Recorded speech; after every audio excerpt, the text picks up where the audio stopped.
Hello, Dr. Moore and fellow classmates. My name is Logan Shaffer. For this week's discussion board post, I'll be talking about the ACA Code of Ethics and some of the things that just kind of stood out to me.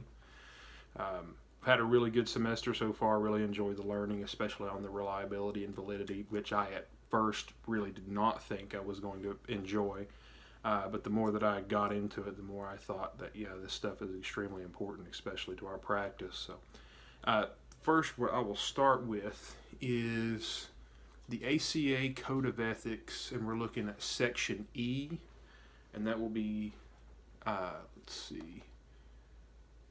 Code E6A, Appropriateness of Instruments. It says, counselors carefully consider the validity, reliability, psychometric limitations, and appropriateness of instruments when selecting assessments and, when possible, use multiple forms of assessment data and or instruments in forming conclusions, diagnosis, and recommendations.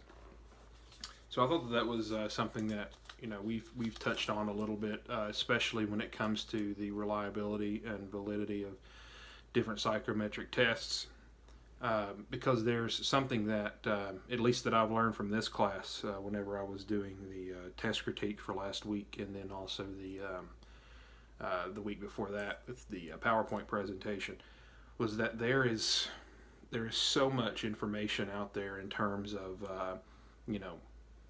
how people view things as appropriate. There are psychometric tests that have, like for instance, I did the SASSI Institute's Adult SASSI 4, and while the test manual and the SASSI Institute have provided information on the psychometric, validity and reliability of the tests, that with very high numbers, especially in the validity category, for what we see in the text, it was pretty high. But then there was a bunch of different articles that I found of people just really laying into it and saying that that nobody was able to replicate what it is that they were doing, and the adult SASSI 4 is and the 3 before it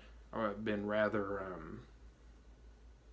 popular tests when it comes to using subtle screening methods to gauge for substance and alcohol abuse. So that was something that I thought was really interesting, is that in pointing out this just in E6A is that carefully considering. I think that's really good wording, because you should not just look for things that support a bias for some instrument you like to use.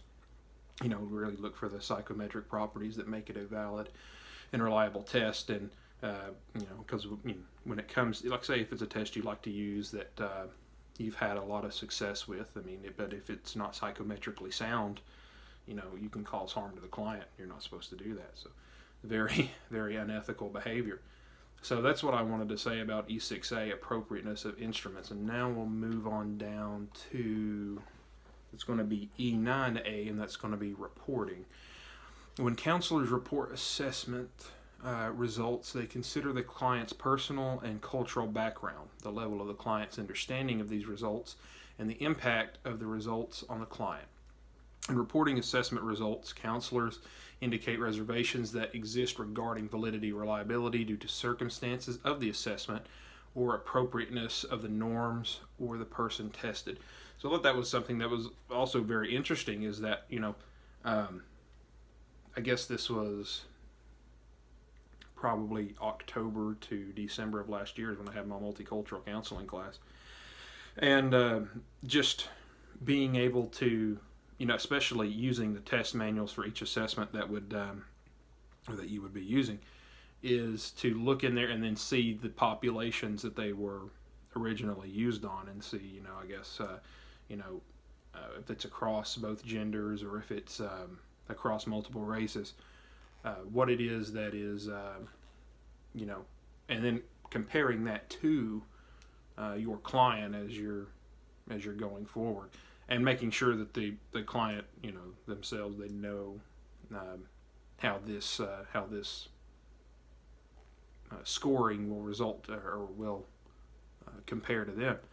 So I thought that was rather interesting. Is just looking back at what we've learned this semester and then tying it into what we've learned through other semesters, which I'm pretty sure that most of the counseling, whether you're addiction counseling, which is what I'm doing, or marriage and family therapy or something like that, you've had some kind of multicultural counseling class, and then just seeing how these different dynamics work in just the field of psychology is pretty interesting. Some things where family therapy may be more appropriate for Latino or Hispanic client, that may be more appropriate for them, but for maybe an African American or white client, it might not. So a lot of it depends on how you're able to adapt the assessment results to your client, and seeing how you can appropriately use those results to help them in the future. But those are just two things that I found that I thought was pretty interesting. I know you guys have probably got some stuff too that is just that you found across maybe even the ACA Code of Ethics or some of the other that we were allowed to choose from. The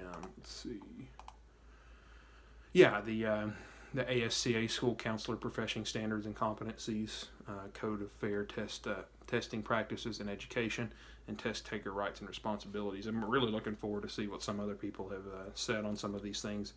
I wanted to use the ACA Code of Ethics because I know that would probably be the thing that I would be using most in my practice, and I wanted to maybe highlight things and find out what I could use most, especially going forward. So I hope the information that I provided was something that was useful to you guys. I've really had a great time this semester. It's been a little overwhelming with the two classes that I've had so far, but at least in this semester, or this half end of the semester, going into the fall, especially working full time and stuff like that. But it's been a great experience. I've really enjoyed it.